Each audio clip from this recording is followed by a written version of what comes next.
እንደዚህ ያቆየኝም ምክንያቱ ፍቅር ነው። ለስራዬ ያለኝ ፍቅር በምንም የማይተካ ሁሉንም ነገር ሳክሪፋይስ ያደረኩለት ለሀገሬ ያለኝ ፍቅር ሰክሲድ ለማድረግ ያለኝ ፍቅር 50 ዓመት ሆኖኝ ዶክተር ቴዎድሮስ እንደዚሁ ሰርፕራይዝ ግብዣ አድርጎ እውቅና ሲሰጠኝ ማመን አልቻልኩም። ተወዳጅ ናቸው። ለኢትዮጵያ ያላቸው ፍቅር ልዩ ነው። ሁሉንም ነገር ለሀገራቸው ሲሉ ትተዋል። ያላቸውን ለውድ ሀገራቸው ሰጥተዋል። ለዚህም በመድረክ ላይ እውቅና ሲሰጣቸው ሁሌም እንባ እንደቀደማቸው ነው። ከኢትዮጵያ አልፎ ጃፓን ቶኪዮ ድረስ ጠርታ አመስግናቸዋለች፣ ሸልማቸዋለች። የአዲስ አበባ የደጃችቤ ልጅ ናቸው። ብዙዎች የሚያውቋቸው፣ በርካቶች የሚያከብሯቸው የተወደዱት ተወዳጇ አምባሳደር ቆንጂት ስነ ጊዮርጊስ በድንገት ማረፋቸው ዛሬ ማለዳ ተሰምቷል። ለመሆኑ ቆንጂት ማን ነበሩ? ስለ ህልፈታቸው ምንድነው የተሰማው? የሚሉትንና ሌሎች ጉዳዮችን እንነግራችኋለን። በቅድሚያ ለአምባሳደራችን ነፍስ ይማር እንላለን። እናንተም ነፍስ ይማር እያላችሁ ስለ አምባሳደር ቆንጂት የምታውቁትን የሰማችሁትን ሀዘናችሁንም ጭምር ኮሜንት ላይ አጋሩን። ወደ መረጃችን አልፈናል።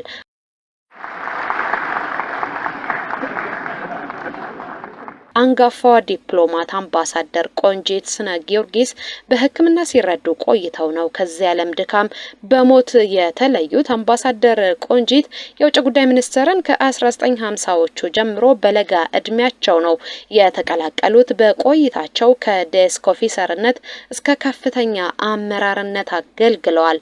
አምባሳደር ቆንጂት ከዮዲት እምሩ በመቀጠል ሁለተኛዋ አምባሳደር በመሆን ለሀገራቸው ታሪክ ሰርተዋል። እኚህ ታላቅ ሰው በኦታዎ፣ በካይሮ፣ በቴልአቪቭ እንዲሁም በተለያዩ የሀገር ዓለም አቀፍ ተቋማትና ሀገራት ላይ የመስራት እድል አግኝተዋል። አምባሳደር መሆን ከጀመሩበት ጊዜ ጀምሮ ባለሙሉ ባለስልጣን አምባሳደር ሆነው ማገልገላቸው ይታወቃል። በአፍሪካ ህብረትና በተባበሩት መንግስታት የአፍሪካ ኢኮኖሚክ ኮሚሽን ቋሚ መልእክተኛ ሆነው መስራታቸውም ይታወሳል። ከሰኔ 2009 እስከ 2011 ድረስ በኢጋድ የደቡብ ሱዳን የሰላም ስምምነት ልዩ አማካሪ ሆነው ማገልገላቸውም ይታወቃል። ሚኒስትሩ በአምባሳደር ቆንጂት ህልፈት የተሰማውን ጥልቅ ሀዘን ገልጿል። ይህ ያለው የውጭ ጉዳይ ሚኒስቴር ነው። የውጭ ጉዳይ ሚኒስቴር በህይወት ሳሉ ለአምባሳደር ቆንጂት የእውቅና ስነ ስርዓትን ማዘጋጅቶላቸው ነበረ። በነገራችን ላይ ግማሽ ምዕት ዓመታትን የተሻገረ የአምባሳደርነት አገልግሎት ነው ያላቸው እኚህ እውቅ ኢትዮጵያዊ። ለሴቶች የነበራቸው ቦታና ሴቶች ወደ ኃላፊነት እንዲመጡ ያደረጉት ተግባር በብዙ ዘንድ ይመሰከረላቸዋል። ጠቅላይ ሚኒስትር ዶክተር አብይ አህመድም ለኚህ እናት ዲፕሎማት ምስክርነታቸውን ከሚሰጡት መካከል ነበሩ። እንደ ብረት የጠነከሩ እያሉ ነው የሚገልጿቸው። ጠንካራዋን አምባሳደር ቆንጂት ስነ ጊዮርጊስ ከአዲስ አበባ ዩኒቨርሲቲ የክብር ዶክተሬትን መቀበልም ችለዋል። በሀገር ውስጥ ብቻ አይደለም የተገደበው የአምባሳደር ቆንጂት ስነ ጊዮርጊስ እውቅናና ሽልማት 2020 ላይ የጃፓን የውጭ ጉዳይ ሚኒስትር ሽልማትን አበርክቶላቸዋል። የጃፓን የውጭ ጉዳይ ሚኒስትር አምባሳደሯ ሽልማት ማግኘት አለባቸው ብሎ እንዲወስን ካደረጋቸው ጉዳዮች መካከል የላቀ ስራን የሰሩ በግለሰቦች የማይሞከሩ ቡድኖች ብቻ ሊያስዋኳቸው የሚችሏቸውን ጉዳዮች እሳቸው ግን አሳክተዋል ሲሉ ነው ምስክርነታቸውን የሰጡት። የላቀ የተባለውን ለአፍሪካውያን የሚሰጠውን ሽልማት ነው የተቀበሉት። በተለይም አምባሳደሯ በአፍሪካ ህብረትና በዓለም አቀፍ የአፍሪካ ልማት ጉባኤ ላይ የኢትዮጵያ ቋሚ ተወካይ በነበሩበት ወቅት ያሳኩትን ስኬት ለሽልማት እንዲያስመረጣቸው እንዳደረገ ነው የተነገረው። በወቅቱ አምባሳደር ቆንጂት በአምባሳደርነት የውጭ ጉዳይ ግንኙነት ምክር ቤት ሰብሳቢና በቀድሞ የአፍሪካ ህብረትና የተባበሩት መንግስታት የኢኮኖሚክ ኮሚሽን የአፍሪካ ቋሚ መልእክተኛ ሆነው መስራታቸው ይታወቃል። ጠንካራ ሴት ናቸው። ጥንካሬያቸው በቃል ብቻ አይደለም በመዝገቦች ላይም ሰፍሮ ይገኛል። ለማንኛውም ነፍስ ይማር እንላለን። ለመሆኑ እኚህ ጠንካራ ዲፕሎማት ማን ናቸው የሚለውን ደግሞ ታሪካቸውን እንፈትሽ። በነገራችን ላይ በተደጋጋሚ በተጻፉ ጽሁፎች ላይ ተንቀሳቃሿ ኢንሳይክሎፒዲያ የሚል ስያሜን አግኝተዋል። አምባሳደር ቆንጂት ስነ ጊዮርጊስ የሙያ አጋሮቻቸው ጭምር ነው ይሄንን ቃል የሚጠቀሙት። ከ52 ዓመት ከ10 ወር ያክል በዲፕሎማሲው ዓለም አገልግለዋል። ትልቅ አገልግሎት እንደሆነ ነው የሚጠቀስላቸው። ለሴት የሚሆን ስራ አይደለም ተብለው የሚከለከልበት ጊዜ ላይ ነው እሳቸው ወደዚህ ስራ የመጡት። ሙያው ላይ መቀላቀላቸው ብቻ ሳይሆን ጠንካራ አመራር መሆናቸውንም ነው ያስመዘገቡት። አሁን አንቱ የምንላቸው በ1932 የተወለዱት ቆንጂት አንቺ እያል የልጅነት ጊዜያቸውን እናስታውስ። ቆንጂት 1932 ዓ.ም ሀረር ውስጥ ነው የተወለደችው። አስተዳደጓ በራስ የመተማመን የነጻነት ስሜት ብዙ እድሎችን እንድታገኝ አድርጓታል። ለእናቷና ለታላቅ ወንድሟ ትልቅ ፍቅር አላት። በተለይ ታላቅ ወንድሟ እንደ ታላቅነቱ በቆንጂት የስኬት ህይወት ውስጥ ትልቅ ሚና አለው። ነጻነት ሰጥቶ አሳድጓታል። ራሷ እንድታከብር፣ አካባቢዋን በአግባቡ እንድታቅ፣ ከሁሉ በላይ ሀገሯን እንድትወድ አድርጎ ነው ያሳደጋት። ይህ በጎ አስተዳደጓ ደግሞ አሁን ለደረሰችበት ደረጃ ትክክለኛው መንገድ እንደሆነ ነው የሚናገረው። እሷ በታማኝነትና በሀቀኝነት ሀገሯን አገልግላለች። ለዚህ ደግሞ የረዳት ኢትዮጵያን በአግባቡ ማወቋ ነው። ቆንጂት የሁለተኛ ደረጃ ትምህርቷን በዛው በሀገር ውስጥ ካጠናቀቀች በኋላ በቀጥታ ከእህቷ ጋር ወደ ለንደን ነው የሄደችው። እንግሊዝ ሄደች፣ ትምህርቷን ተከታተለች። ዓለም አቀፍ የግንኙነት ትምህርትን አጠናች። የለንደን ዩኒቨርሲቲ ደግሞ የኮሌጅ ትምህርቷን የተከታተለችበት ዩኒቨርሲቲ ነው። የመጀመሪያ ዲግሪዋን በዚሁ የትምህርት መስክ አጠናቀቀች።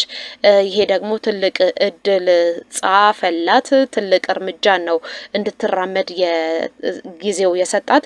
በዚህ ጊዜ ስለ ዩናይትድ ኔሽን የማሰብና የማንበብ እድል አገኘች። በኢትዮጵያ ንጉሠ ነገስት መንግስት የውጭ ጉዳይ ሚኒስትር ከሰራች በኋላ በተባበሩት መንግስታት ድርጅት ኢትዮጵያን ወክሎ በዛ ልዑክ ሆኖ የመስራት እድልንም አገኘች። በወቅቱ የስራ ምድብ በሚካሄድበት ጊዜ ቢሮ እንድትመርጥ ተደርጋ ነበር። ዓለም አቀፍ ግንኙነት ስላጠናች የምትፈልገው ቦታ ደግሞ የውጭ ጉዳይ ሚኒስትር ሆነ ተናገረች። ማመልከቻዋን አቀረበች።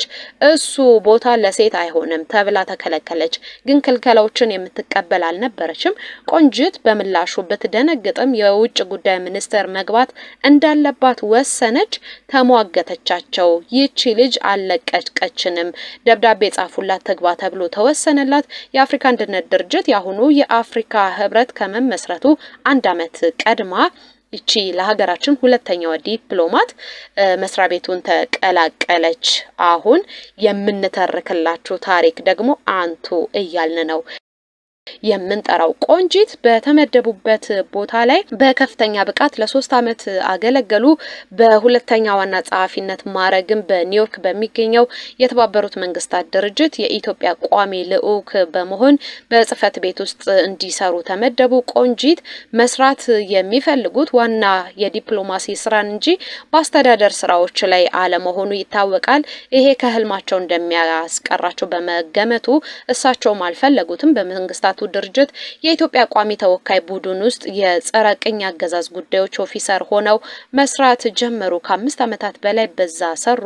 ከዛ ወደ ኢትዮጵያ በመመለስ ዓለም አቀፍ ድርጅቶችና ገለልተኛ ሀገራት መምሪያ ውስጥ መስራት ጀመሩ። በመቀጠልም በ1970ዎቹ ጄኔቫ ስዊዘርላንድ በሚገኘው የተባበሩት መንግስታት ድርጅት የጽህፈት ቤቱ የኢትዮጵያ ቋሚ ልዑክ ምክትል ተወካይ ሆነው ተመደቡ። ለ10 ዓመታትም አገለገሉ። ከ28 ዓመታት አጠቃላይ የዲፕሎማሲ አገልግሎት ሰጥተዋል። በጄኔቫ በሚገኘው መስሪያ ቤት ማለት ነው። በ1984 በካናዳ በሜክሲኮና በእስራኤል የኢትዮጵያ ቋሚ መልእክተኛ ባለሙሉ ባለስልጣን በመሆን ሀገራቸውን ልዩ በሆነ አበርክቶ ማገልገል ችለዋል። የአሁኑ የአፍሪካ ህብረት የቀድሞ የአፍሪካ አንድነት ድርጅት በሚመሰረትበት ጊዜ የኢትዮጵያ ቋሚ መልእክተኛ በመሆን በዛም በአምባሳደርነት ማገልገላቸው ይታወቃል። ከዛ ወደ አዲስ አበባ ተመልሰው ለሁለተኛ ጊዜ በአፍሪካ አንድነት ድርጅት የኢትዮጵያ ቋሚ መልእክተኛ ባለሙሉ ባለስልጣን አምባሳደር በመሆንም የሰሩበት ጊዜ የእሳቸው ድንቅ ጊዜ እየተባለም ነው የሚሞካሸው። ከመስከረም ወር 2002 ጀምሮ ደግሞ በክብር በጡረታ መሰናበታቸው ይታወቃል። ለመጨረሻ ጊዜ በኦስትሪያ የፌዴራል ሪፐብሊክ እና በቬና የሚገኘው የተባበሩት መንግስታት ጽህፈት ቤት ውስጥ የኢትዮጵያ ቋሚ መልእክተኛ ሆነው ነበረ የሰሩት። የህይወት ጉዟቸው ግዙፍ ነው። ያበረከቱት ሚና እጅግ ድንቅ ነው። እኚህ ዲፕሎማት በሰሩበት ቦታ ሁሉ ውጤትን ማስመዝገብ የሳቸው መታወቂያ ነበረ። በተለይ በአፍሪካ አንድነት ድርጅት ውስጥም በሰሩበት ጊዜ ኢትዮጵያ አፍሪካ አንድ ጠንካራ አቋም እንዲኖራትና የምትታወቅበት በጥንካሬዋና በህብረቷ እንዲሆን ትልቅ ነገር የተወጡ አምባሳደር ናቸው። አምባሳደር ቆንጂት ስነ ጊዮርጊስ ስማቸው ሲጠራ ጥንካሬ፣ ስማቸው ሲጠራ የሀገር ፍቅር ነው ቀድሞ የሚታወሰው። እናንተስ እኚህን አምባሳደር በምን ታስታውሳላችሁ? ዛሬ ከዚህ ዓለም ድካም ማረፋቸው ተሰምቷል። ትውስታችሁን አጋሩን፣ ሀዘናችንንም መግለጽ እንወዳለን። ለወዳጅ ዘመዶቻቸው መጽናናትን እንመኛለን። ነፍስ ይማር።